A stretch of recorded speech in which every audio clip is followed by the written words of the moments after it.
we're going to go and try to understand what does it mean to be a vertical asymptote, how are they formed, and why they are formed the way they are, right? And so trying to make sense of this can be extremely challenging, but we're going to do the best to make sense of it. So basically this idea comes about, right? Let's say we have this equation, y is equal to 1 over x. All right, and we have a very simple rational equation here, y equals 1 over x. All right, and the big question is, all right, so if we try to graph this,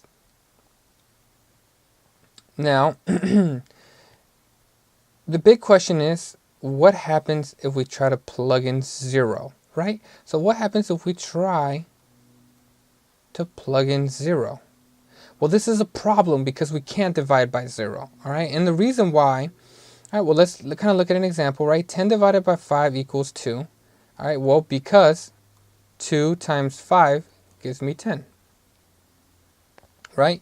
10 divided by 5 is 2 because 2 times 5 gives me 10. So if we try using that logic, 10 divided by 0 equals, let's say this is possible, let's say it's some number, then this would say this number times 0 should give me 10.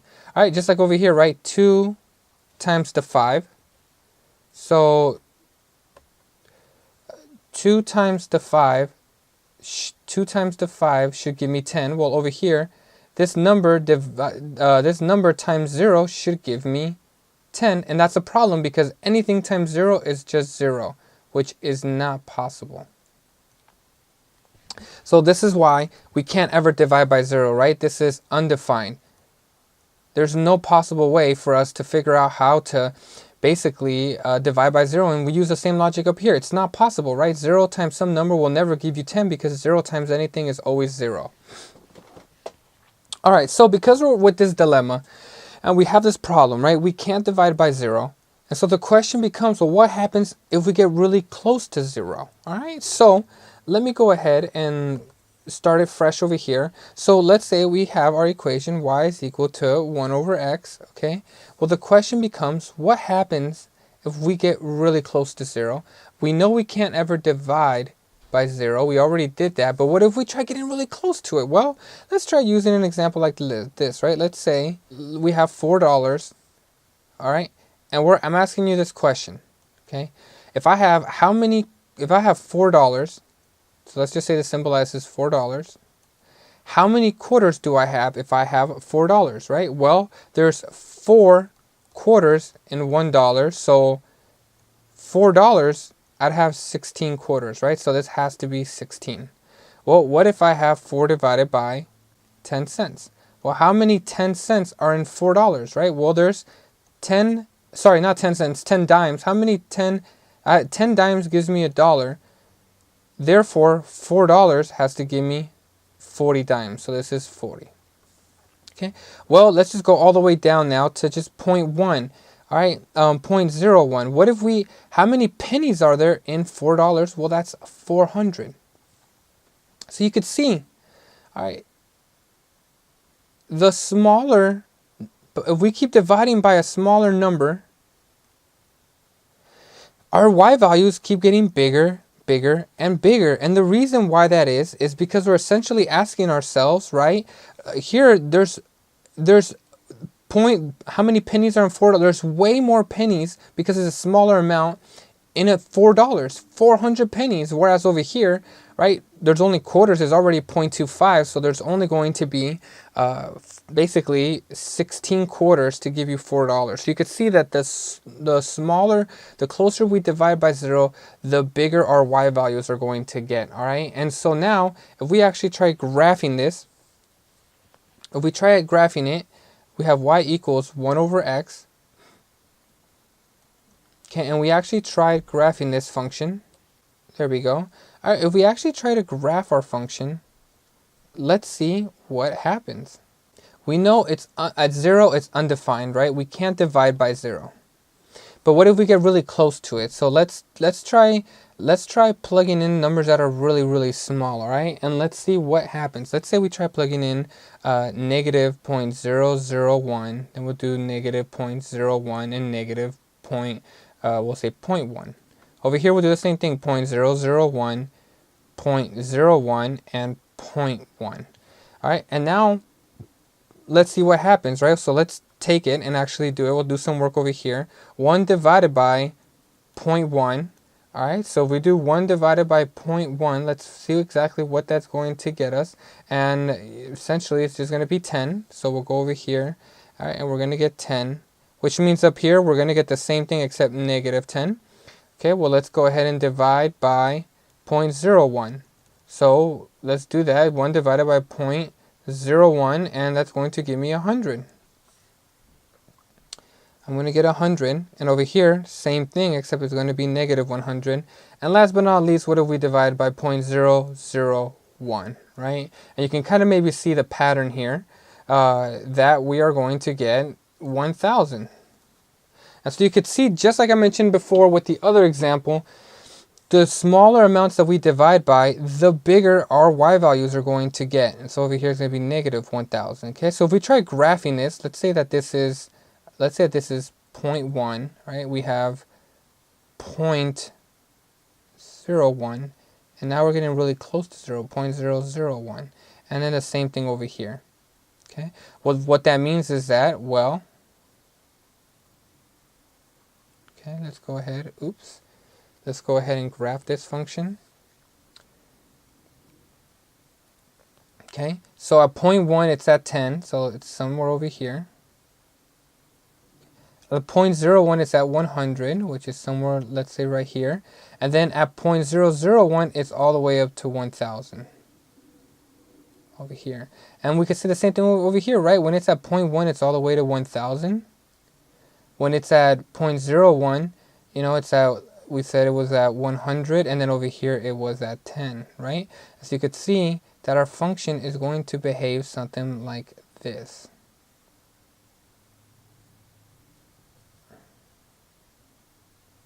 This is just going to continue to go up. And this is going to continue to go down. Okay? So you can see this is how our function is starting to look like.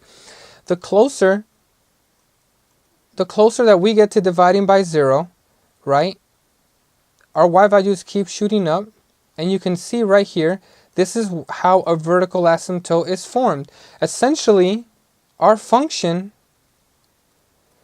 when we get closer and closer to 0 on the bottom, our y values go up and create this kind of vertical line right here, right? Essentially, it's starting to approach this vertical line, which gives it this vertical asymptote, all right? So essentially, anytime we find out where we get a 0 at, anytime we get really close by it, our y values are going to shoot up or going to shoot down, right? And so it's creating this kind of vertical line. So if we take that logic, right, and let's just go ahead and apply it to maybe something like this right here. Let's say y is equal to 1 over x plus 2. Okay. And the question is, all right, well, what is the vertical asymptote, right? We want to figure out exactly where does my function kind of do something like this, where it goes like that, and it kind of comes down like this, and it's creating this vertical asymptote line, right? It seems to approach that line. It's never going to touch it because we can't ever divide by 0. So if we want to find the vertical asymptote, well, we just focus on the denominator, right? What number do I need to plug in here so that this whole thing becomes 0? Well, I'll just actually solve for it. 0 is equal to x plus 2. We'll subtract 2 to both sides, and we're going to get that x is equal to negative 2. So that means that negative 2 is where my function should have a vertical asymptote. All right, so that means we can't plug in negative 2 because it's going to give me 0. So I can kind of create my vertical asymptote. It's going to be on this line right here. Okay, and as we get really close to negative 2, we're essentially going to be getting really close to dividing by 0 on the bottom here, closer and closer, which, as you saw before, our y values are going to get really huge. So, all right, our function is going to look something like this right here. And like that. You can see that's exactly where the vertical asymptote is being formed. All right. So this is exactly why it makes sense to kind of have vertical asymptotes and how it kind of forms. It has to do with this idea of what happens to our y values as we get really, really close to 0, right? And so we saw the example problem up here and kind of what we were working at over here, that as you divide at the closer and closer that you divide by 0, our y values keep getting bigger, which is the reason why if it makes this kind of shape right here where this goes down, this kind of goes up, and then it creates this vertical asymptote.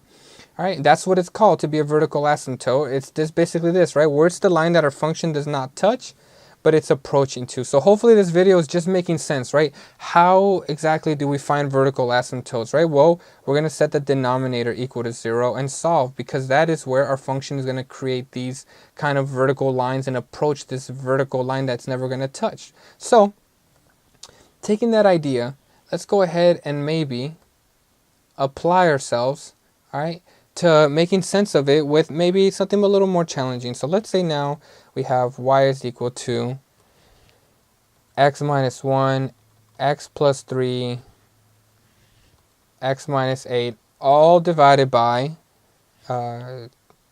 x minus 3 and x plus 4. And this problem is asking us, find your x-intercepts. And over here it's saying, find your vertical asymptotes. So this is applying what stuff we learned from the last video and putting it to good use here. All right, so if we want to kind of try to figure this out, well, first, to find the vertical asymptote, since we're on this video, we're trying to figure out what numbers do we need to plug in here to get 0 on the bottom, right? Because that's where our function will create that vertical asymptote, that line that's undefined. So we just set the bottom equal to 0, right? We have x minus 3 and x plus 4. And so we're going to set them individually equal to 0, x minus 3, and 0 is equal to x plus 4.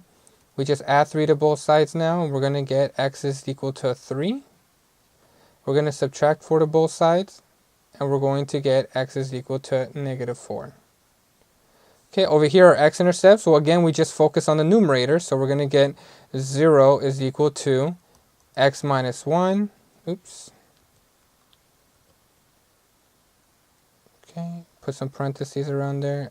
X plus 3 and x minus 8. And we just focus on the numerator, right? We don't need to focus on the bottom. And we just say each one individually equal to 0. It's equal to x minus 8. And we add 1 to both sides. And we're going to get x is equal to 1. We subtract 3 to both sides, and we're going to get x is equal to negative 3. And we're going to add 8 to both sides, and we're going to get that x is equal to 8. And there it is, a problem like that, we're able to identify our vertical and our x-intercepts, all right? Hopefully that's helpful.